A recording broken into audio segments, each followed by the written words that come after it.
Unsnap your tongue design fasteners with Sanctuary of Reality, my comic reviews series. Time now for Cerebus issue 162, the 12th chapter of Mothers and Daughters, and the final chapter of the Flight phone book.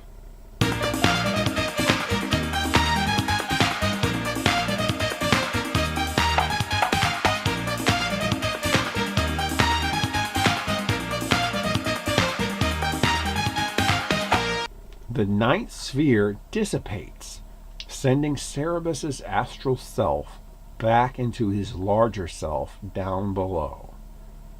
Concurrent with Cerebus descending through the spheres of reality, numerous things occur.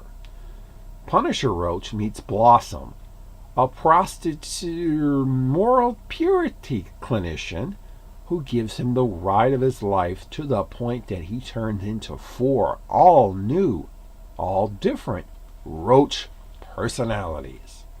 How will this intimate encounter change the Roach forever? Elsewhere, the pigs witness the stone aardvark begin to rise from beneath the ground.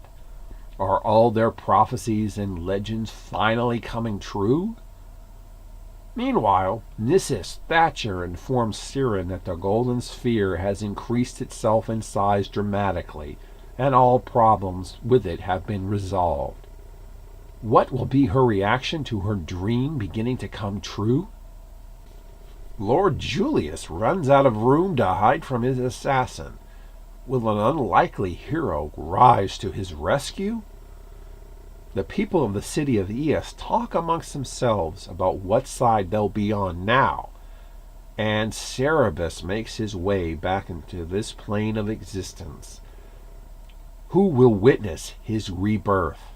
Lobo Roach is a parody of DC Comics' Lobo. Cable Roach is a parody of Marvel Comics' Cable. Venom Roach is a parody of Marvel Comics' Venom, and Ghost Roach is a parody of Marvel Comics' Ghost Rider. All 4 of these characters were huge draws at this point in time. This is 1992. You put any of them as a guest star or a star in any comic, and sales would skyrocket. Even Punisher, whose Roach starts out as, was also a big draw at this point. Less so as time went on, because they used all the characters way too much. But it does go to show that having Roach turn into them during sexual intercourse is definitely saying something about the mid-80s, mid-90s, comic scene.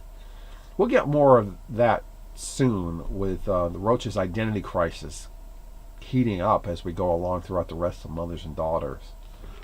Whereas last issue was more of the climax, this issue is a bit of the downswing, the epilogue of Flight in a lot of ways. It puts a cap on the book, but not the storyline. Stories and subplots brought up in this issue and in the prior ones will be addressed again as we go along to varying degrees, especially by the end of Mothers and Daughters. But overall, Flight was a great rollicking roller coaster of a start to what is going to be the most incredibly transformative storyline in the Cerebus canon.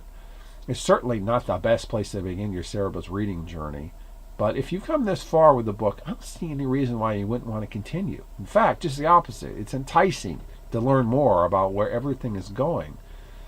All parts established prior are coming together and beginning to form a focused tapestry that makes up the core of Cerebus itself. So it's a good book, and it makes up for all my complaints about Melmoth, and then some. Next time, donkey popes and the women who love them.